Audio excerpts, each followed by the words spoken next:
Kalmasında mı bağlı oturalım da. Bunu biliyorum kalay. Ne diyeceksin bugün? Bugün sabahta var gidiyoruz. Valla birinci sabahımızda mülkiyetini qaytalamız. Kızımız birinci taptırma oylanda barisi boyunca kibеттік кестедегі екі топты мен мына жаққа бөліп дайындап қойдым. Функционалдық сауаттылықты арттыру мақсатында қажетті суреттер және қажетті заттардың барлығы мына жерде тұр. Осыны кибеттік кестеге кезектесіп келіп орнатайық. Кім бастайды? Аяулы Алуа бастай ғой.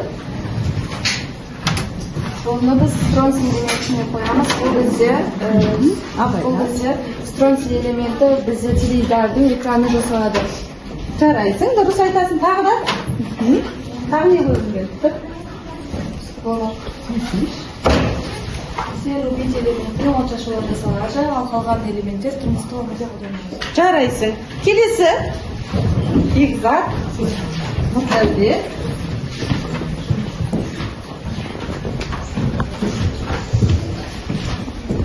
Кәдімгіден бізде кеме бөлшектерін жасалады.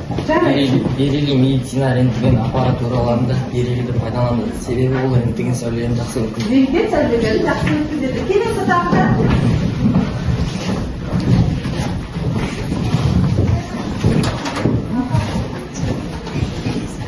Магний көліктердің доңғалақ тіскелерімен жасалады. Радиоактивті элементтерге жатады. Дұрыс. Қай элементтер жатады? Франция радий. Франция радий. Элементтері радиоактивті элементтерге жатады. Айсұлу, балныр. Шектердің құрамында кальций кездеседі. Егер кальций болмаса, біздің организмімізде сүйектер мол сулғыш келеді. Оның заряды литий элементінен жасалады. Тағы да градусникті қойды, сынаққа қойды. Дұрыс. Тағы бар ма? Шығатын оқушылар заттарын ұзартып қалды. Қоямыз да.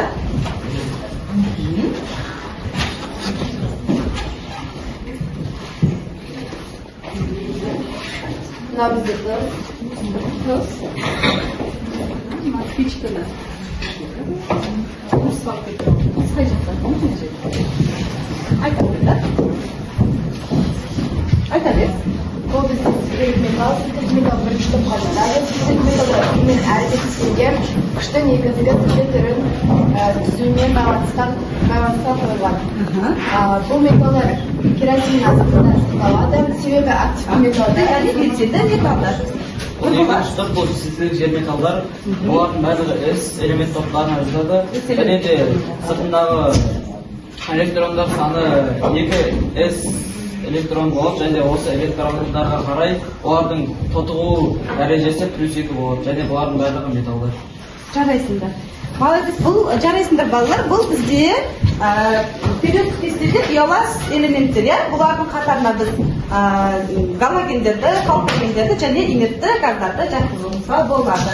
Келесі балалар енді бүгін жаңа сабақтың тақырыбы металдар және бейметалдар. Дәптерлеріңді аша қойыңдар. Бүгінгі күнді жазайық.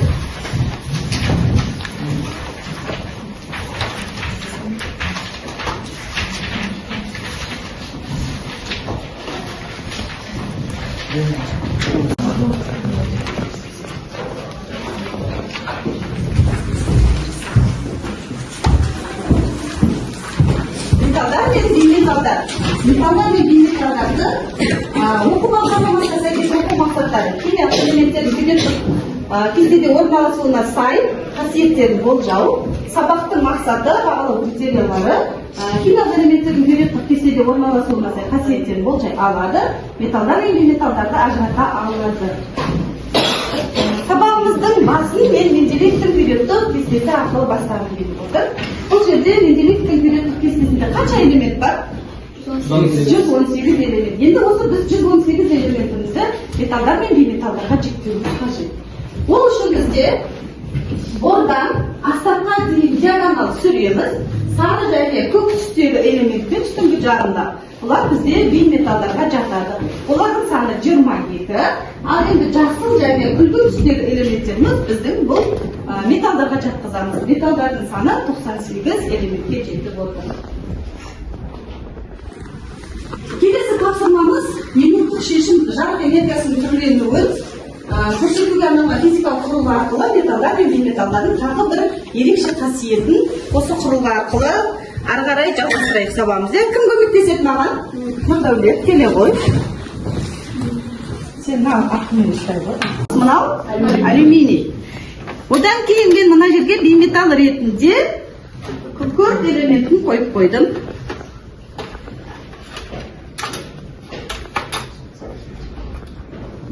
Не істеді? Жарығымыз жанды, я? Мысқа қойсақ та жарығымыз жанды. Ал енді күкіртке қойған кезде жанбады. Нұрдәулет, не түсіндің осы жерде? Металдар тоқ көзін жақсы өткізеді, ал бейметалдар тоқ көзін өткізеді. Электр тоғын жақсы өткізеді, яғни металдарымыз күнделікті тұрмыста біз көбінде мыспен отырамыз. Алюминий мен мысты қолданамыз электр тоғында, бірақ негізі ең жақсы өткізетін элемент бізде күміс. Ол бізде экономикамызға қымбат түсетін болғандықтан алюминий мен мысты көбінде қолданылады. Ары қарай келесі тапсырмамыз топтық жұмыс жіксу әдісі арқылы тәжірибелік бөлім. Яғни сендерге натрийдің тұтқышымен реакциясын жасаймыз. Қазір маған біреуін көмекке келесіңдер. Осы есепті, осы реакцияны ары есептен жалғастыруымыз керек. Айсұлу келе ғой.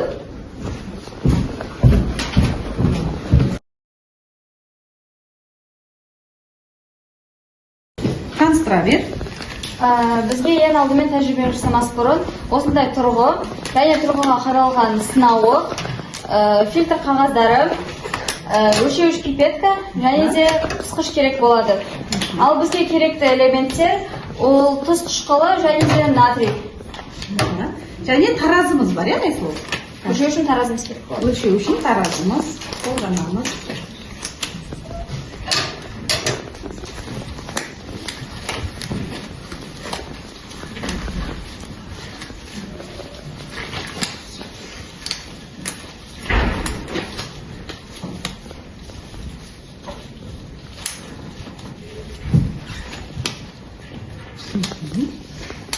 Таразыны қосып жібер, Айсұлу. Астан тамақ. Натрий элементін алып, біз бірінші фильтр қағазына өлшеп алайық.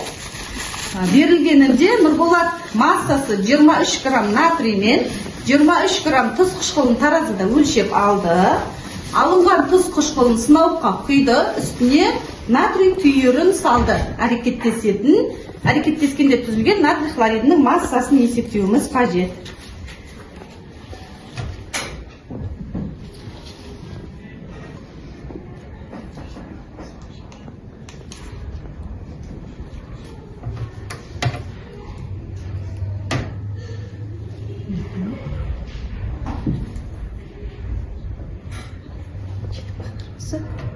Осыны біз жаңа Назеркенің айтып өткенде бірінші топтағы элементтер активті металл болғандықтан оларды керосиннің астында сақтайды. Сондықтан біз сыртындағы керосинін кетіріп алуымыз қажет.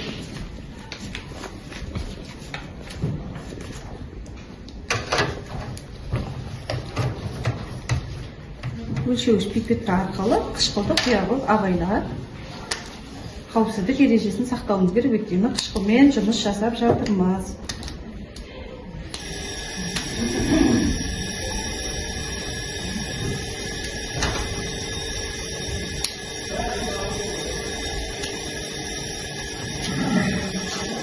Ашылмайды.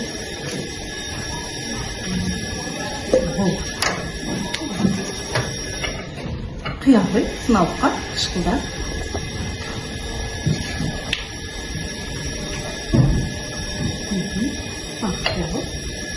Çok mutlu eder. Ne böyle bak, ne böyle.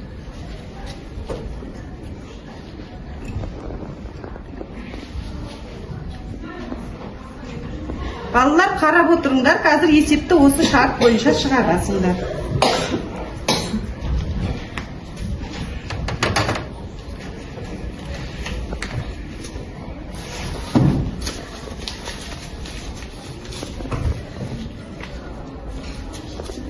Абайда.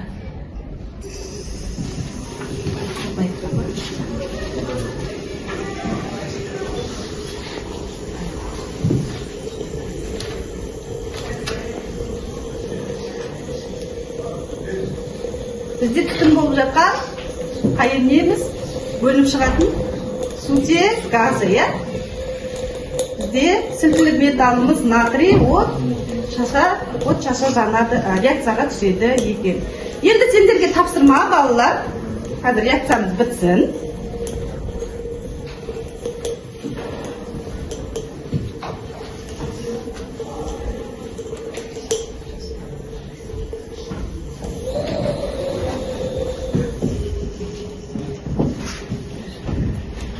Балалар, енді сендер бітті. Тәжірибені жасадық. Енді есептің шартын жазулары керек. Реакция теңдеуін теңестіріп, одан кейін пропорция қылып есепті шығарулары керек. Алдарында постер тұр. Бастай берді. Басқа оқушылар дәптерге жаза береміз.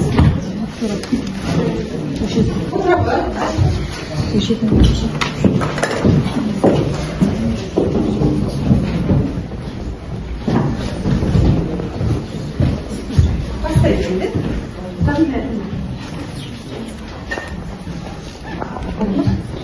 Балалар, сосын сендердің алдарында бонус картасы бар. Осы бонус картаға әрбір қадамдарыңды, бонустарыңды тіркеп отырыңдар, әрқайсысын. Ұмытып кетпейміз. Соңында кім көп бонус жинайды, сол оқушыны ерекше марапаттаймыз. Бастай қойыңдар.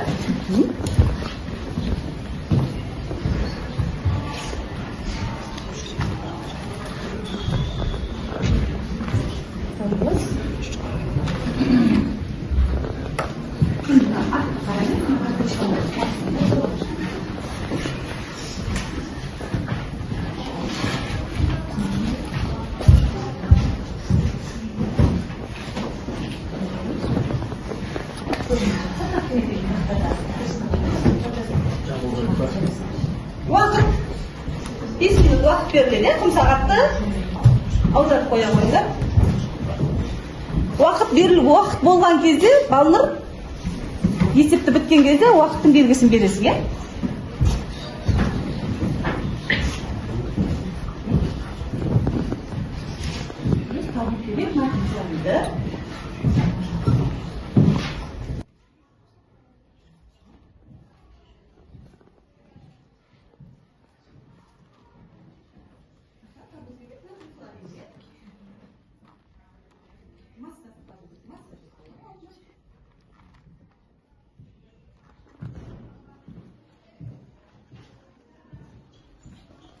Қайтып бірінші бітсе белгі береміз.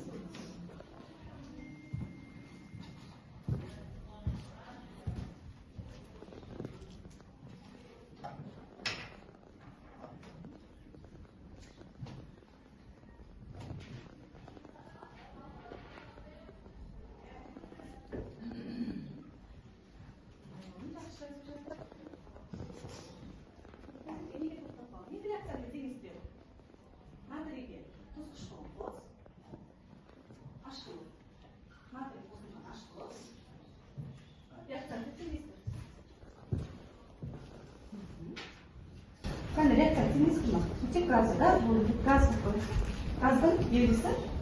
Жүрдім шабардан,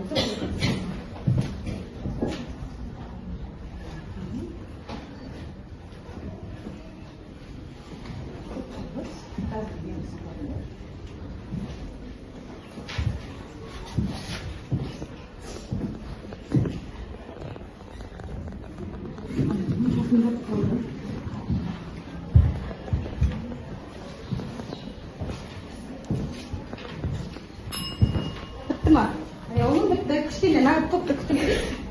Бірінші топ металдар тобы бітті бізде.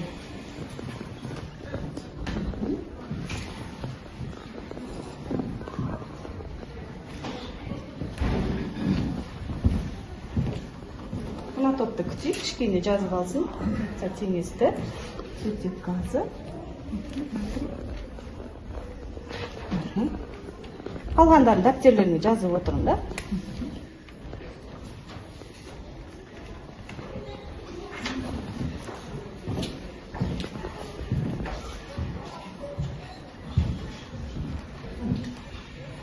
Балалар, жылдамдатамыз.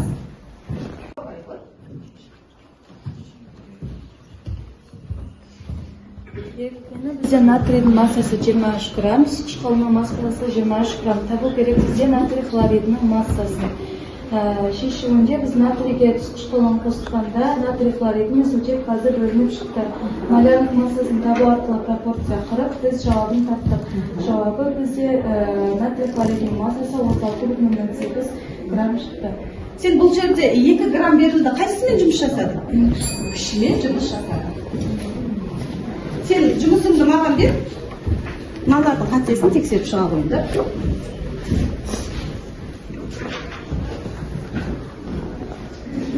Келесі 4-ші тапсырмамыз сабақты бекіту тапсырмасы. Озық ойлы оқушы. Шахмат ойыны. Бұл жерде жеке жұмыс орындалады, балалар. Шахмат ойын тақтасында шахматтардың әрбір фигурасының астында металдар мен бейметалдар жасырылған. Сендер әрбір ходтарында металдар мен бейметалдар егер реакцияға түсетін болса, реакция теңдеуін тақтаға жазып, теңестіріп, түсіндіріп айтуларын қажет. Бастаймыз ба? Кім бастайды? Нұрдәулет, Балнұр. Металдар ақ болады, бейметалдар қара.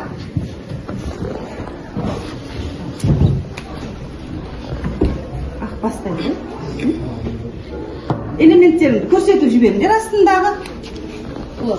Хлор және алюминий. Тақтаға реакциясын жазыңдар.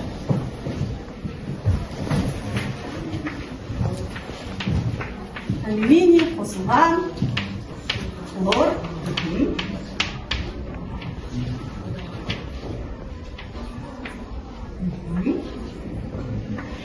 Дұрыс, жарайсың. Ал, Балнұр сен айта ғой. Алюминий металл және де хлор бейметалл екеуі қосылып, алюминий хлоридін түзеді. Реагент пен оның теңесуі үшін алдына коэффициент қойды. Дұрыс, жарайсыңдар. Алюминий металл, хлор бейметалл. Келесі. Айсұлу, Санжар, келе қойыңдар.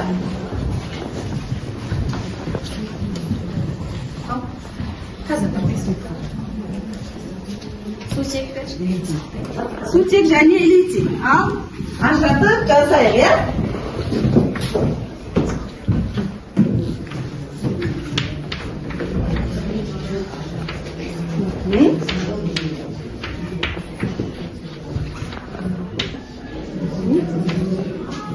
Дұрыс, өтсеміз кейін.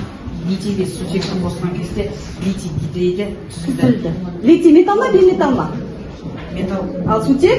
Бейметалл. Бейметалл. Жарайсың. Келесі, Бекза, алуға шыға қойыңдар. Бонустарыңды қойып отырыңдар, балалар.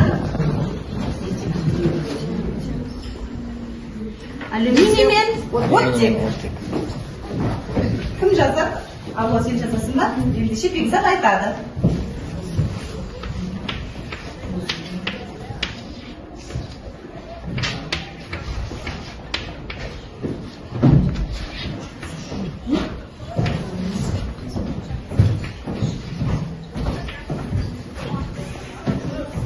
алюминий оттекті қосып алюминий оксид түзеді, алюминий металл, оттек бейметалл. Оттек бізде бейметалл, жарайсың. Келесі тағы бар ма? Жүрем дейін. Азамат және Алуа. Аяулы, келе ғой.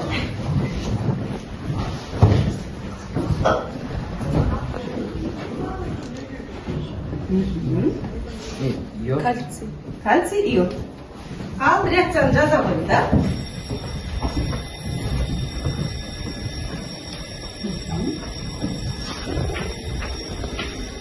Балалар, сендер дәптерлеріне жазып отырмын тапсырмаларды. Тестте жазып алыңдар, білдіргендерінше.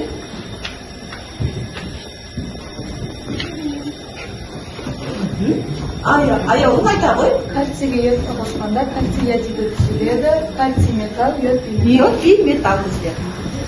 Соңғы жұбымыз бізде Нұрболат пен Назерке. Бастайды. Астында не бар? Сұрақ. Ал, келісіп алыңдар. Біреуін сұрақ қоясың, екіншісін сол сұраққа жауап берулерің қажет. Мен сұрақ қояйын. Металдар мен бейметалдың арасында реакциялардың нәтижесінде қандай байланыстар түзіледі және мысал келтіріңіз. металдар мен бейметалдар реакциясында иондық байланыс Иондық байланыс түзеді. мен мысалы ретінде натрийға хлорды қосып Жазады, тақтаға жазып көрсете ғой. Ал вот, айтын мазеке отыра бер.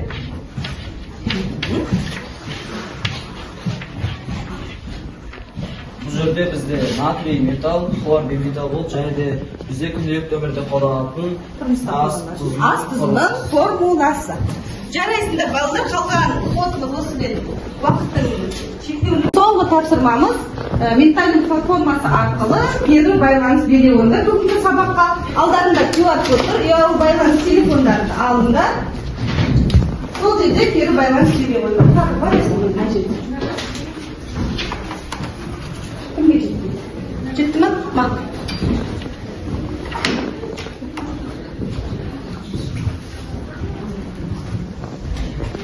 Жаза қойыңдар сыртқаларында.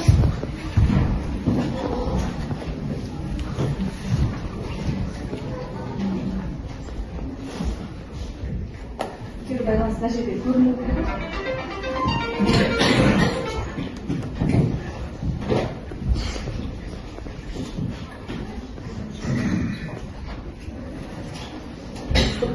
Бір-екі кері байланысымызды айтып жіберейік. Жазып бітіңдер. Мейлі ендеше топтамыздан оқи қояйық, ашылмай жатыр. Кім оқиды? Кері байланыстарыңды білейік. Алуа. Бүгінгі сабақта металдардың көп нәрсе түзетінін білдім. Керемет, жарайсың. Бүгінгі сабақта мен белсенді болдым. Молодец, белсенді болдың. Шынымен тәжірибеге араласып мен металдар мен бейметалдарды ажыратып үйрендім. ажыратып үйрендік. Металдар мен бейметалдарды қалай ажыраттық? Бордан асатқайдың диагональ түсірдік. Үстіңгі жағындағыларды бейметалдар, астыңғы металдар. Металл. Келесі. Енді бүгінгі сабақта сіз металл туралы тағы бір нәрсе білдім. Молодец, жарайсың. Тағы Металдардың көптеген қолданатын үйрендік. Азамат, тыңдайсың. 98 металл барын білдім. Молодец. 118 элементтің ішінде 98-і металл екенін Азамат бүгін үйренді сабақта. Балалар, маған сұрақтарың бар ма бүгінгі тапсырма бойынша? Ендеше сабақ осымен аяқталды. Келесі сабаққа кете берулеріңе рұқсат, заттарыңды жинап кете, алып кете қойыңдар.